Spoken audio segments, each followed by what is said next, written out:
You can repeat it when I return back to the stream. Hello, people. We're back now, and Jacko's got a really good joke to tell, which I did laugh at. In fairness, I'm now using my phone's hotspot to try and just taking the absolute words can't describe it. But we're back, and let's have a look at Jake O'Sullivan's car, which looks like what, Jacko? It's reminiscent of the packaging of the Scampi and Lemon knickknacks, and he's actually overtaken a lap or so ago Johannes Mellis, whose car is reminiscent of the packaging of the orange knickknacks. I can't remember what flavour they are though. You might be able to help me out here. I don't actually eat knickknacks, to be honest with you. I don't. They're elite. I used to have them when I was younger. I don't remember the last time I would have had a packet though. So they're S tier. Would the orange ones be the spicy ones? Do they have a red one? No red. So the orange one must be the spicy one. The cheese flavour in the yellow packaging, that's the new one, and of course purple is rib and saucy. But the best is Scampi and Lemon. Tony Kirkpatrick has spun. He has. I thought that was my internet again for a second, but no. Tony Kirkpatrick has gone up the hill, possibly hit the inside curb at 2, I'd suggest, and he's looped it.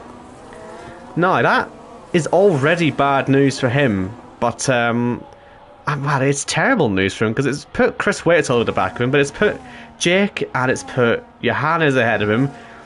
You know, obviously with Ben Shaw leading it, they're 3 cars he's going to really struggle to overtake, and with Arnaud to grief on brand new tyres, he could catch and pass him still. He's now at the back of the train that Tony's heading. And he's going to get Ben Harrett here as he's all over the place out of that corner. Although Harrett has pushed to grief to the outside, but I don't think that's going to last for too long. Arnaud is going to sweep in across the front, and that's exactly what he does as he now sets his sights on the man from Sheffield, Jordan Lane, running P7. No, he's not. He's 1.5 seconds away, but that's actually a lot closer. I think my telemetry might be slightly wrong. There it is, 4 tenths. In fact, he's in his gearbox, Owen. You'll notice that with Jake as well, that obviously he had that front wing damage at the start, and he was still able to make progress. So now that he's got, you know, the full complement of front wing on his car, he's really able to show his pace off. And this is more like the Jake O'Sullivan that we know, and the Jake O'Sullivan that won his 3rd title here 3 seasons ago. He looks like a man, for the first time in a very long time, that can go out there and win this race. You know, with no luck involved, no, you know, Vegas, I think he'd admit it, was complete luck.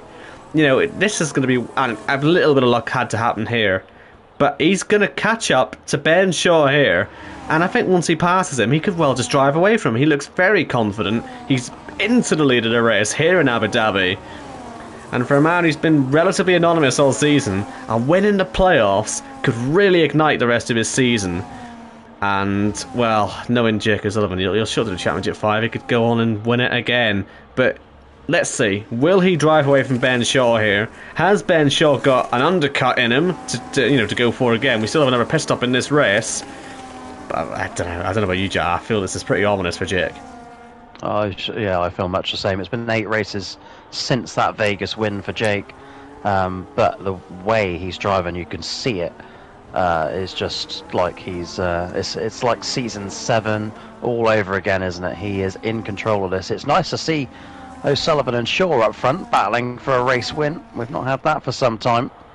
But yeah, Jake pulling away, not rapid, but he just seems in control of it. Ben Shaw's tyres are not his favourite at the minute. Tony Kirkpatrick pits, by the way, worth noting. Arnaud back ahead of him. And that is promoted Deck up to P5, having a very good race himself. I don't know if Arnaud will be particularly pleased that he's... I suppose it means it keeps him in sight, but yeah, for the front row, I mean, they were on pole by over a second. Remember, I say on pole, one of them was on pole, everyone was ahead of the front, you know, the rest of the grid by over a second. For them to be down in 10th, 11th, and they're going to be maybe fighting for a top 5, maybe the podium at the end of this race, really not going to plan. And yeah, be a big last stint. In fact, they get a safety car now, actually, it would put them back into play, obviously. But yeah, I mean, it's just a shame to see how that's gone for them, really. tricky move to make, and I don't think he's going to make it. Indeed, he doesn't. Decent exit though, but again, where do you pass in the twisties? Unless it's the last lap of Championship 5, the answer is nowhere. By the way, Ben Shaw has actually held on to Jake O'Sullivan somewhat. He's not like all over him, but he is there. He's not gone more than 0.8 of a second away from his main rival from all those seasons ago. In fact, Jake throwing it all the way around turn 3 there, a little bit loose. That will give Mr. Shaw some encouragement. Go on. Here's an important pit stop here for Johannes. He's not just done the undercut, he's gone for the mediums. Will they get to the end? I mean, we saw he enjoyed those mediums last week in Silverstone. He needs to do this stop because if he waited one more lap, he would have lost position to Tony. He may still lose position to Tony because he's got to heat his tyres up. But luckily, he's going to get DRS of Jamie Griffiths here. But yeah, on these new mediums, a solid outlap here could really transform his race. Because I think he'd hate to go from the back row to second again. He'd like to upgrade that to first. And, he was running relatively close to Lewis before, but this DRS is massively going to help him. It's going to, help him defend from Tony, help him attack, and maybe pull off a big undercut. He's got to get past here cleanly, though, because Tony will surely follow him through. He's got more ERS, does the reigning champion, and he's lucky, Johannes, that straight isn't just a few metres longer, because Tony was right there. Has helped them detach themselves from Arnold. He's just gone from this. He didn't get any of the benefits of DRS as the top two Jacko do come into the pits. Yep, they took the words out of my mouth there. Ben Shaw was actually a lot closer to Jake on that lap, to the point where I think if they'd gone another lap round, he'd have been threatening him down into the bottom of the DRS zone. Jake O'Sullivan, oh, my screen was glitching there. Jake O'Sullivan, I believe, will come away in the lead of those two. As we see, Chris Waits lead for the first time in this season.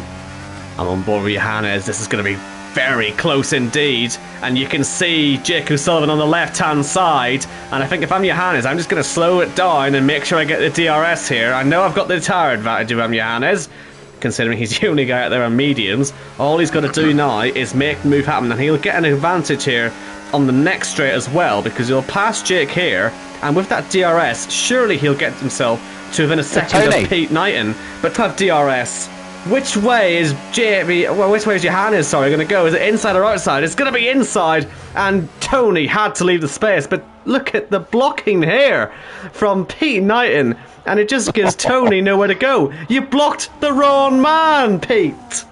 That was your teammate. Unbelievable. What great driving. What a race from Johannes and Tony, here. Of course, yeah. Chris Waits leads a lap, by the way. Not that it matters. The top five all in the same shot, and it's not under safety car. Unbelievable. Pete Knighton's actually transformed this. But it was that undercut from Johannes that made that for him. He'll have the tyre grip, but not for long. Is he hoping for a safety car? Is he hoping for a red flag, perhaps?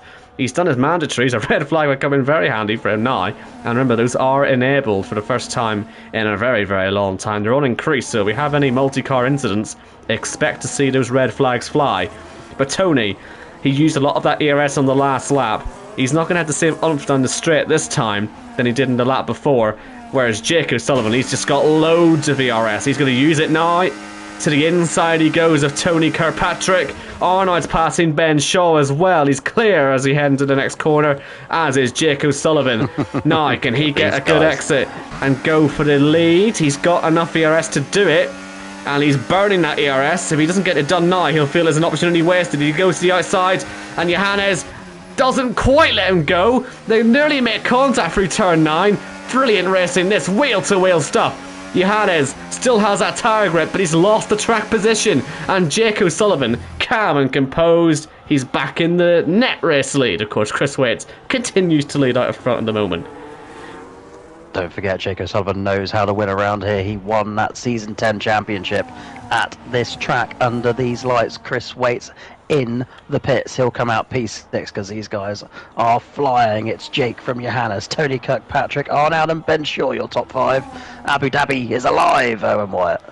It is indeed. We do have other battles out there, by the way. We've got the battle for what is currently probably going to be P7, which has got Ben Harrah, it's got Mike Kelterborn, it's got Jordan, and it will soon have Chris Waite as well with Deck.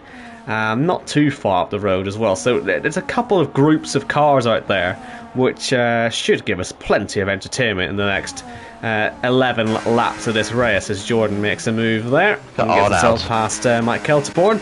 I mean, which cars you want to look at here? I think you're right, it is Arno we're looking at. Very robust there is Tony on the defence, but he's flew over the curb. He didn't mean to do that. He tried to get the advantage by, hitting the nicer line, but you hit that yellow curb, it just sends your car airborne. And I hope he's not given himself or Arnaud any floor damage. He has given Ben Shaw a chance to fight back at Arnaud, and he's allowed the top two to disappear somewhat as Ben nearly goes into the side of Arnaud. Didn't quite see him on his inside on the exit of 9. Luckily did, just in the nick of time, otherwise that would have been an accident. But yeah, that was a big hit to the floor for Tony. So it'll be really interesting to see if he's done any damage to the car. Yeah, mistake from Ben Shaw there under the hotel as well, as he nearly cut the corner. I think he got away with it, but he lost time and he loses more time in the final corner. That car is sideways, it's so loose. He's unfortunately the 5th fastest car, and he is P5 out of him. Arnaud, by the way, is absolutely rapid, but he's stuck behind Tony in Tony's flying car. And as you say, Johannes and Jake O'Sullivan allowed to streak away. Another lap led from Jake, that was lap 19. Johannes, how long has it been since he won? It was 3 races ago. But Jake O'Sullivan would dearly love a playoff win. It could alight the form in him. Could he go for a 4th title? We'll soon find out. Arnaud up to 3rd. And this time he's going to give Tony no opportunity to fly up the inside of him again, as Chris Waite and Deck Cornley go wheel to wheel. I imagine Deck will race a little bit more sensibly now that he's actually got something on the line.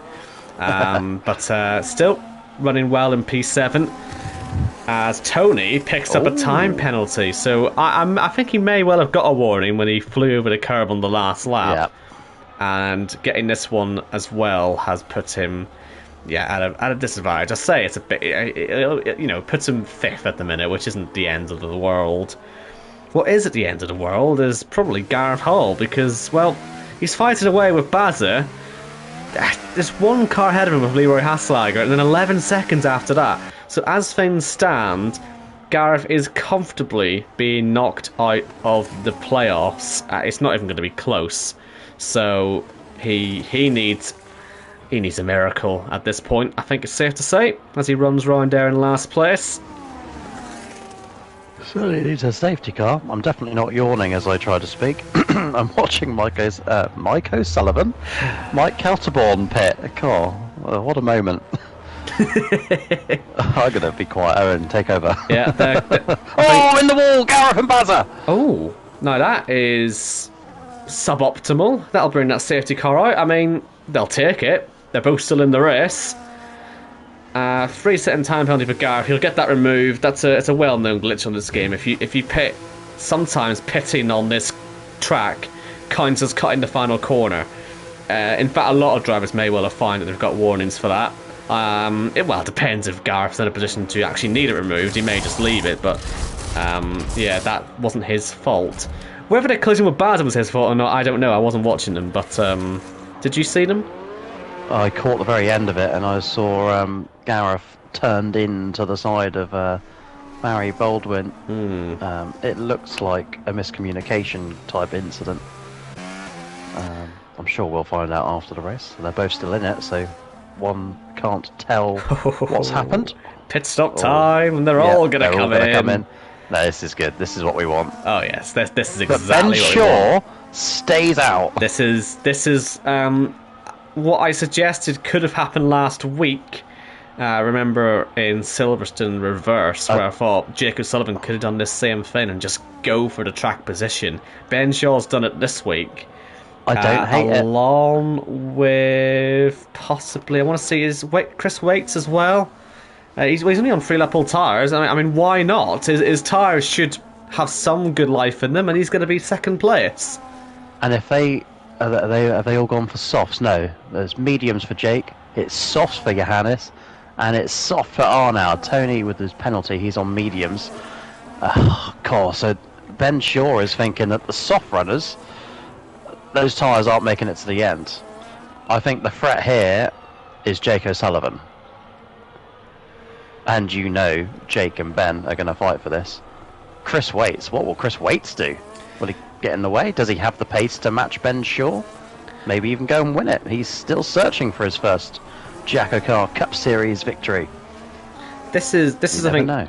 I think this is Chris Waite just playing sort of playing the percentages at the minute, because he knows if he finishes in the top 6, that gives him more than enough points to get ahead of Casper in the standings, because he won't be fully aware of where everyone is. He'll be aware that Gareth's not at the front, which means Gareth is the man who'll be knocked out. But say all the stars align, and Chris Waits crosses the line in P8 thinking, if only I'd finished in 7th or above to get 17 points. That's what he actually needs to guarantee safety.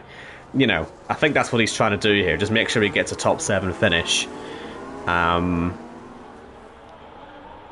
I could be wrong. He might just be looking at his tires thinking, well, they're relatively new, why not? But this gives him plenty of security in the playoffs. And also, if he can hold this position, he'll gain a good bit of ground, because he'll still pass Casper in the standings.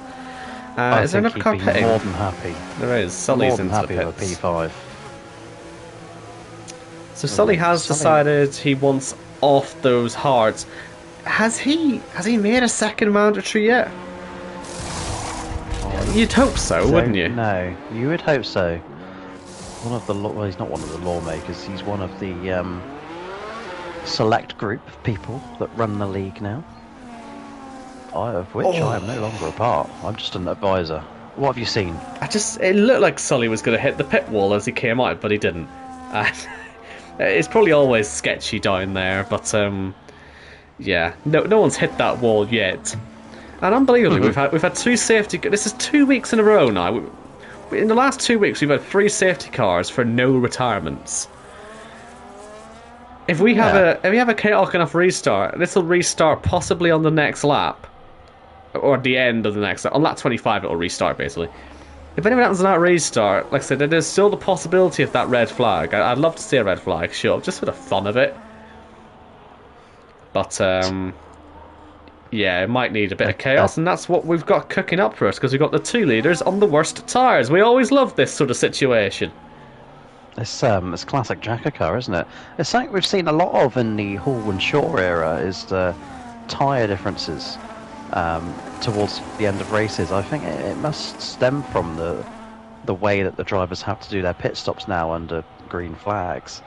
It's a different rule to the stage system that we be why it happens, and people and drivers knowing that they need points. They've always needed points, but points are more valuable as ever. It will also possibly have stemmed from the lifting of the restriction to make your 2 mandatory stop. First one after lap 3 and the second one after half distance. That's what the way the rule used to be. Whereas now you can make that second stop whenever you want, and well, to extension, that first stop whenever you want.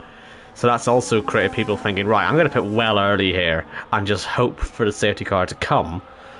So I wonder if that's maybe been a part of it too. As we see another pit stop for Leroy now, just getting rid of some older hard compound tyres. He might as well, he loses him a couple of positions. Leroy, who's really struggled for pace so far this evening, he could do with a decent result. And hopefully lap 24 will be the last we see of this safety car, because everyone's now made all their stops. They're all going to be on the back of the train by the end of the lap. And hopefully we're going to see some chaos. Oh, and you know what I'm going to say to you, don't you? I don't. You don't? Okay. I normally ask around now. I'm going to ask you to pick me a winner. Ah, right, okay. Johannes. I think Johannes is going to win this race. I say that, one, because I reckon those tyres will do the distance now, just for this extra lap of safety car that maybe they weren't expecting, but also because who doesn't like seeing a last to first winner? And Johannes is in the position to do that. Obviously, Jake O'Sullivan could also, do that last to first, and well, back row to first. And wouldn't that just be something for twice in a season, twice in a few races, to see the back row finish 1-2, and for poor Johannes to be the 2 both times. He loves the second place finish, of course, but 7 in a row. It would be nice if he would just not finish second, just for the the sake of the stat. But it'd be nice to see him win from the back. We'll see what happens. I think he's got a great opportunity here. I really do. No DRS for this first lap, so it'll be a bit of a dogfight. They might have to burn a bit of ERS if they want to get past Chris Waits and Ben Shaw on the restart. Oh, this is exciting. Arnaud as well is back in play. He's also on those softs. I mean, we shouldn't discount him. Wow, yeah. Do you know what? Let's just wait and see what happens. Here comes Ben Shaw. He'll know where to restart. He makes Ben Shaw. I think he held his throttle perfectly legitimately there. I think the rest just tried to anticipate. But now we got a bit of 2-3 wide as Johannes gets overtaken here by Arnaud. I'm on board with Tony, who's watching this and hoping for some contact between the pair. Probably, maybe. And look at that. Arnaud up the inside of Jake now, who's got basically the same sort of damage he had at the very start. But all that chaos has allowed Ben Shaw and Chris Waits to hold on to the lead. Will they still have the lead by the end of these 2 straights? I'd suggest the answer might be yes. Because Jake just has a lot less firepower here with the damage. Oh, and Dex into the back of Tony. Be careful, he's broke his front wing. Hopefully nothing more. But that's going to put Ben Harrett onto the back of him. And look at this snake on the way down towards turn 9. And Jake O'Sullivan really wants to make the move happen. And he's in a speed sandwich at the moment. What can he do on the exit of turn 9? He's going to get past Chris Waits. Off the road goes Johannes. He'll get back on, no problem. But Jake, he may have to damage. He's been hit up the inside. Chris Waits has broken his... No, he hasn't. He's just about survived it. I can't believe it. I was expecting to see a load of purple wing go flying, and it didn't happen. And Jake, well, that just stopped him from making a little advance there on the race leader. Ben Shaw has survived the restart. But now DRS gets involved, and despite, let's say, the damage, it looks to me like Jake O'Sullivan still has the pace. Arnaud is so impatient, meanwhile, behind Chris Waits, that ribbon saucy knick-knack car. What can he do on this lap? He still has his full front wing. Johannes has fallen away, and Jake O'Sullivan is eyeing up the move. He has the best tyres, but he only has half a front wing. It's Jake O'Sullivan versus Ben Shaw. We're rolling back the years down the main straight, and here goes Jake O'Sullivan. It's going to be easy. But Ben Shaw may well come back, and Arnaud behind. He moves up into P3. He's going to sniff the inside of Ben Shaw in a way that he perhaps doesn't like. In fact, Ben Shaw goes wide, and Arnaud is all over the back of him. Jake O'Sullivan streaks away with his wing damage, and Arnaud is making moves in Abu Dhabi. Can he go back to back 2 weeks in a row? Silverstone reverse, and the throwback of Abu Dhabi. I say throwback because it's nice to have Jake and Ben up front, but it's now Jake and Arnaud, O and Y, as we head to the hotel.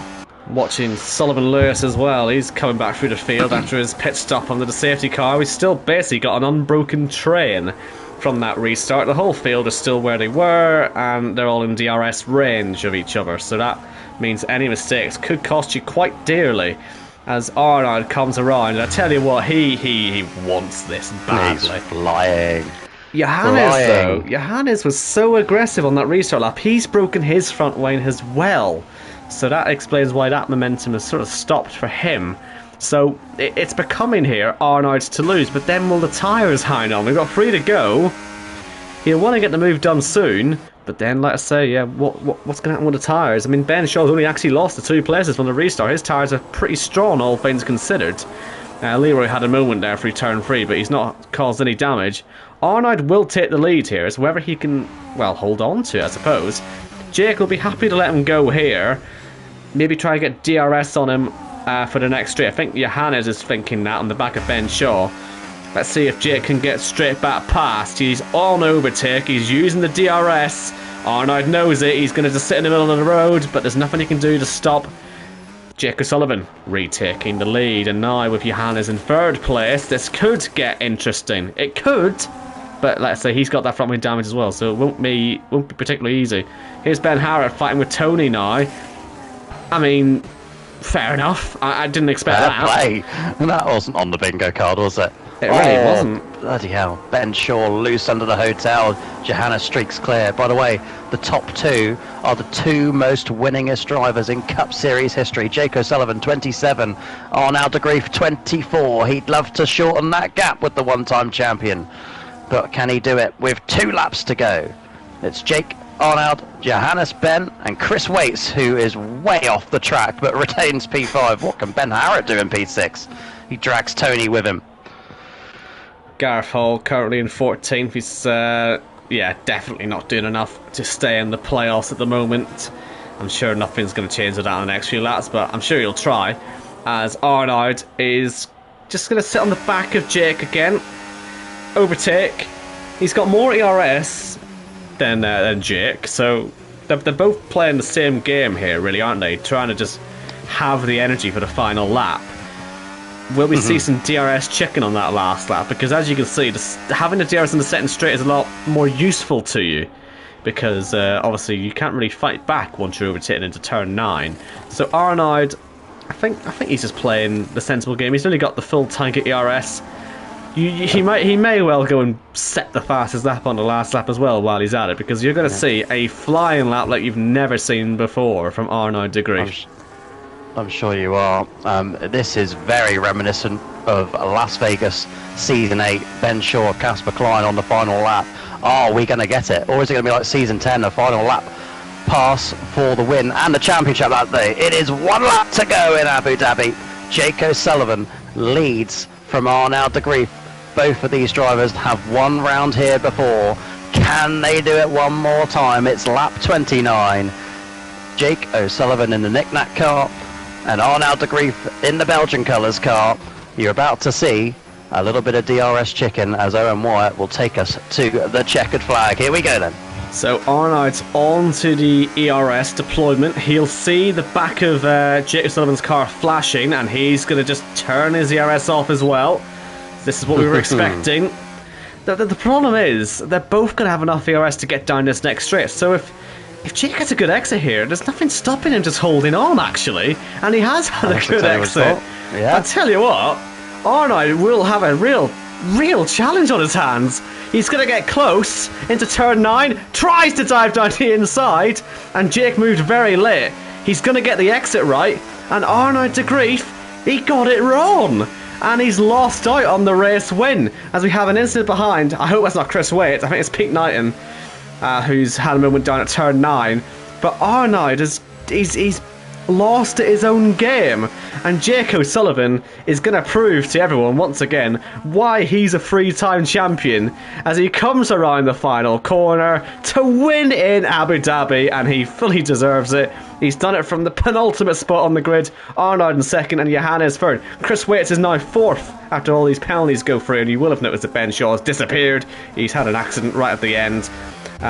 Deck does end up in 5th in the end where he started. Jordan in 6th, Ben 7th, Ben Harrod that is, Tony only 8th, Risky 9th, and Jamie Griffiths in 10th place.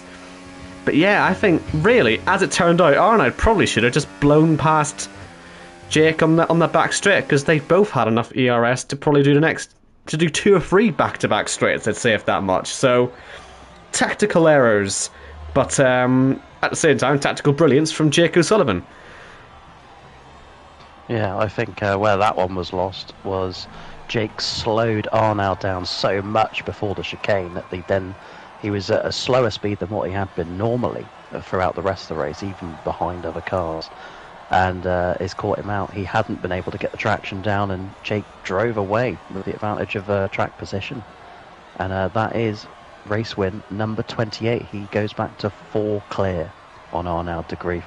And I guess, Owen, that's why he's a 3-time champion. And it's the most Jake O'Sullivan performance we've seen probably since he won the title here, really. It's the Jake O'Sullivan of old, that. As he wins ahead of Arnaud and Johannes. So we still see the back row end up on the podium. Not quite 1 and 2 this time, but what can you do? Orders in the top 10. Gareth in 11th place. He's been knocked out of the playoffs. He had nowhere near enough points in the end. Mike, the hot spot held on, because we actually got to see some uninterrupted racing at the end there. For goodness sake, what a mess. We survived. And that, by the way, is 5 different winners in the last 5 races, going all the way back to Hungary when we saw Johannes Mellers. Oh, sorry, I tell a lie. Arnold won twice in that 5 races. I was giving you incorrect information. Put it this way, 3 different winners in the last 3 races. We'll take that. Well, as you can see on the screen, online services error, that has been the theme of the evening. Thank goodness that didn't happen on the last lap. It's just been one of those nights. I think we're just going to end this now, because I'm not going to tempt fate with this incident anymore. Thank you for persisting. We'll be back next week. Let me check where we are. I believe we are in Imola. And we are indeed. Ooh. We are in Imola next week. We've seen many a good race there. Following that, we'll have Saudi Arabia, which will be the final wildcard race of the season. Melbourne, and then Bahrain, where we will see the chase decider. And again, don't know where the Championship 5 is yet. You will find out straight after the race in Bahrain, I believe. So, yep, we'll see you in Imola next week, pretty much. Any closing thoughts, Jacko?